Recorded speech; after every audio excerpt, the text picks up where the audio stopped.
او یا به خبرې منو د دوی ګواه دي د دې خبرې چې په هغه وخت کې زموږ موقف الحمدلله یو چې موږ د خپل موقف نه اخوا دېخوا شوي نه نه د شهیدانو حالان کې زموږ شهیدان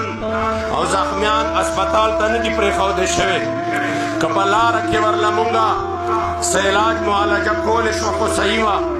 که لاره کې نه وه نو چې څنګه حالت د هغې و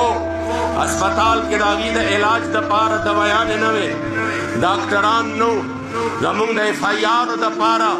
قلم نه زمونږ اف آی آرز نه درج کېدل زمونږ زخمیان په جیلونو کې پاتکړو کې په وینو کې لت پت پراتو د ظلم او د جبر انتها وه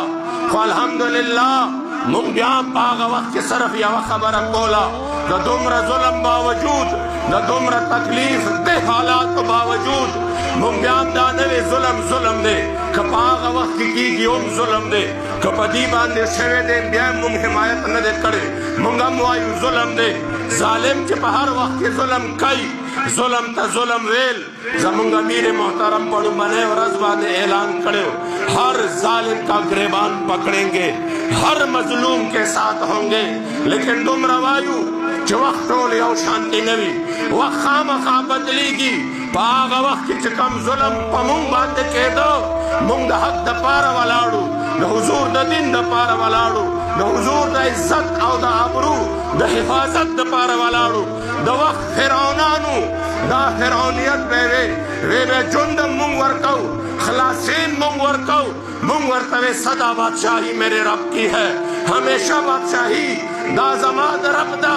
داسې مه وایه چې نن به سوي سبا به څه کېږي همیشه بادشاهي زما د هغه لوی رب ده مونږ په هغه وخت کې الحمدلله هر ظلم و جبر ته سینې نیولې وې مونږ د قید و بند نه راغلي وو خو دا مو نه دي ویلی چې نه نه بس دی دا ظلم را باندې نور مه کوه مونږ وی تکړه شه چې څومره ظلم چیک کوه مونږ به جاړو نه ګیلې شکوې به نه کوو چې ګولې کیوں چلائی مونږ وی وچلوه ادھر آ ستمگر ادھر آزمائے تو تیر آزما ہم جگر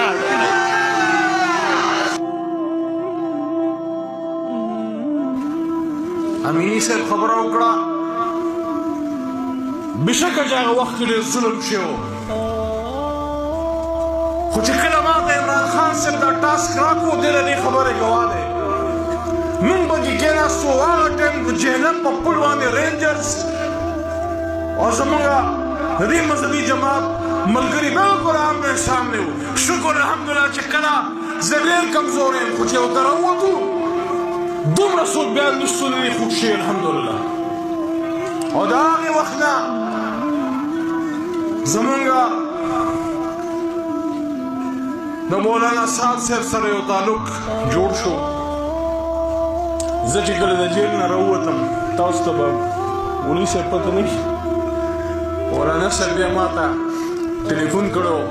ما ته پوس یې کو او ما ته وی چې یاره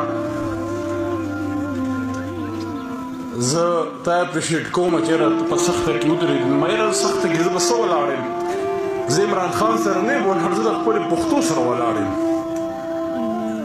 تاسو هم د خپل مشر سره یو پښتو کړې ده په انسان باندې خپل مشر دروند لګي موږ د خپل سره کړې ده صرف په یوه خبره ولاړو چې داسې نه څوک دا وو چې د پیر محمد خان موسې وویرېد بیا وتښتېد ما چې کومه خبره کوله هغې ته راځم بیا خبره ختموم 2-3 منټه کې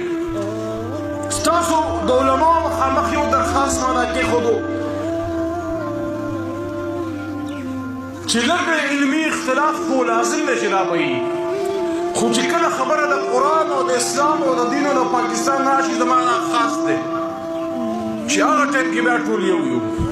او که مونږ امیان هم یو مونږ هم ستاسو وروڼه یو تاسو زمونږ د سرګوډونې علما کرام د دین ستر دي صاحب